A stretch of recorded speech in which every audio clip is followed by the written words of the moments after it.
Hey everyone, today we're talking with Sarah from Taser Self-Defense. Sarah, tell us a little bit about the Pulse. Yes, I'm so excited to talk to you about the Pulse today. So looking at the box here, we'll go ahead and open it up. This is our Taser Pulse. This is one of our devices that does deploy downrange, so it is able to go effective up to 15 feet, full body incapacitation for 30 seconds with this guy. So a little bit about it here. This is your safety. When the safety is armed, you'll see a laser and a red dot flashlight there. It's gonna help you aim, tell you where that top probe is gonna go. The sights are sighted in for 15 feet on this device, and it does use a proprietary battery pack that's good for about 1.5 to 2 years, depending how often you're using it. So how do you know the status of the battery pack? Yeah, so on the back of the device here, when you arm it, you'll see the battery status indicator on the back. You'll see green for good, yellow means the battery is low, red means you're 20% or less, so we need to replace that right away. And where can we get more batteries? You can get more batteries either here at C2 Tactical or on our website, taser.com. Is there a way that you can test to make sure the device is functioning properly so long as you don't have a cartridge in it? Yes, so we can do a spark test. We recommend doing a spark test at least once a month. So the way you would do that is you'd make sure the device is unloaded, so there's no cartridge loaded in the device. It's pointed in a safe direction, keeping your body parts all away from the front of that device. We're gonna go ahead and arm the device, and then we're gonna pull the trigger. So armed here, and we'll go and do the spark test.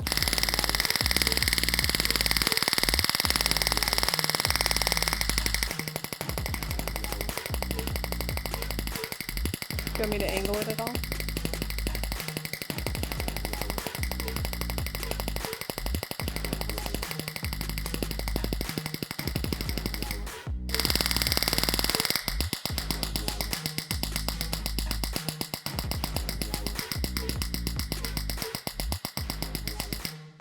But what that we're looking for there is that spark rate. We can kind of hear it's going fast, it has that fast spark rate. When that battery starts to get too low, you'll notice that that spark rate goes down drastically. So it'll be a very slow spark, like a tick, tick, tick, tick, tick, versus what you just heard. And that's also a great indicator that it's time to replace that battery.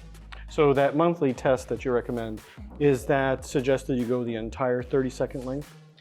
We like to say yes, go the full 30 seconds, just so you build in that muscle memory. If every time you're doing the spark test, you're turning it off right away, if you get into a situation where you actually have to deploy it in self-defense, the chances are that muscle memory is gonna kick in and you're also gonna turn it off right away. If for some reason you can't do the 30 seconds, you can turn it off by engaging the safety. So if you engage the safety, it will stop the spark test. But just for the sake of muscle memory and making sure that you're kind of training as you would use it in real life, we do recommend going for the full 30 seconds. So we did hear a bit of a cadence change where it was very fast, went slow for a little bit, and then picked back up. That is a normal process of a fully charged battery. Absolutely. Yes, we want to hear that variable pulse rate. Perfect. And how do these devices compare to most of the law enforcement devices that are out there? Yeah, so these go for 30 seconds versus the law enforcement devices that go for 5 seconds. Law enforcement has a lot of tools on their tool belt. They're trained in defensive tactics. So for them, they just need to stop behavior. They can then go in and apprehend. For the civilian, we really want to give them a chance of safe escape. So they can deploy, the person can get locked up for 30 seconds, wear themselves out, right, when their muscles are kind of going for 30 seconds.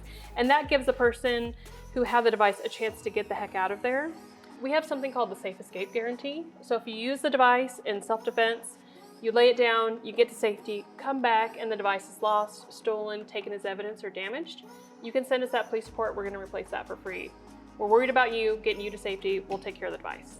So the other great thing about this device is it's not a firearm. So places where you can't take your firearm, you can still have an option to protect yourself, protect those ones that you love, without having to be outside the limits of the law.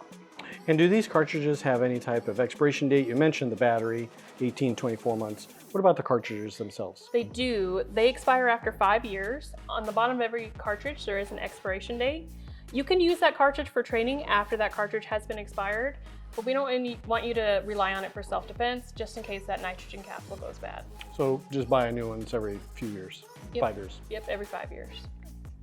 Well, thank you so much for sharing information. Obviously a great tool to consider when self-defense is in your mindset.